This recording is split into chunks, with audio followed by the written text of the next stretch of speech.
ராகுல் காந்தியை போய் நாங்கள் பார்த்தோம். ஒரு தேசிய கட்சியுடைய செயலாளர் ஒரு சந்தர்ப்பம் கிடைச்சது, அப்படிதான் போய் பார்த்தோம். அதே போல இப்படி ஒரு சந்தர்ப்பம் கிடைச்சது, எங்களை சந்திக்கக்கூடிய ஒரு வாய்ப்பு கிடைச்சது. அந்த சந்திப்பு அது ஒரு நல்ல சந்திப்பு.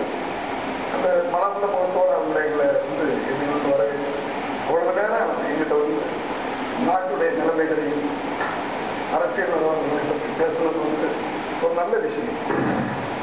30 மாவட்ட தலைவர்கள், அத்தனை நகர தலைவர்கள், ஒன்றிய தலைவர், அத்தனை பேரும் ஒட்டுமொத்தமாக 95% they want to serve to the people, Tamil people. அது ஏதாவது பண்ணணும்பா அப்படின்னு ஆசைப்படுறாங்க. ஒரு அசோசியேஷன் இருக்கும்போது எந்த ஒரு இதுவா இருந்தாலும் மெஜாரிட்டியை நம்ம ஃபுல்ஃபில் பண்ணலாம். மெஜாரிட்டி என்ன ஃபீல் பண்றாங்களோ அந்த ஃபீலிங்கை we have to fulfill. அவர்கள் விரும்புவது நியாயம்.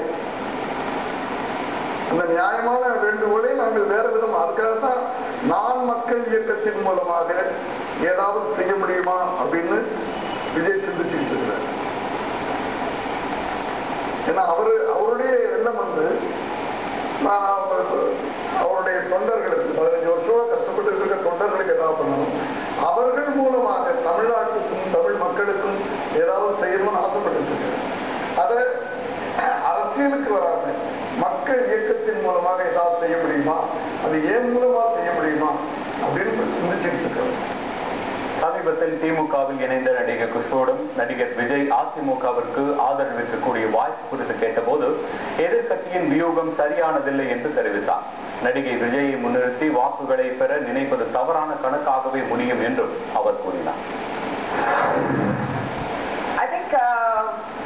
Anybody can go and meet anyone, so I don't look at it why Mr. SSC went and met Ms. Jayalalitha. I think it's very personal and I don't have to comment.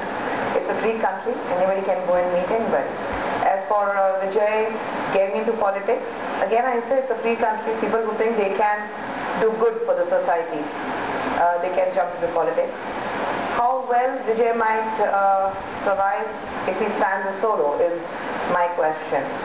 That's where all my doubts keep coming around, because cinema, worshipping a person in cinema is different, and when it comes to real public, it's entirely different. And if my opposition party thinks that because of Vijay they're going to get extra votes into their party, all I can say that it's a wrong calculation.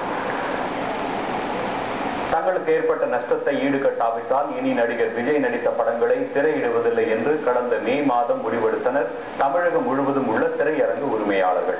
ஒன்றல்ல இரண்டல்ல, தொடர்ந்து விஜயின் 5 படங்கள் தோல்வியை தழுவின. விஜயின் சமீபத்திய திரைப்படங்கள் குறித்த ஒரு கண்ணோட்டம்.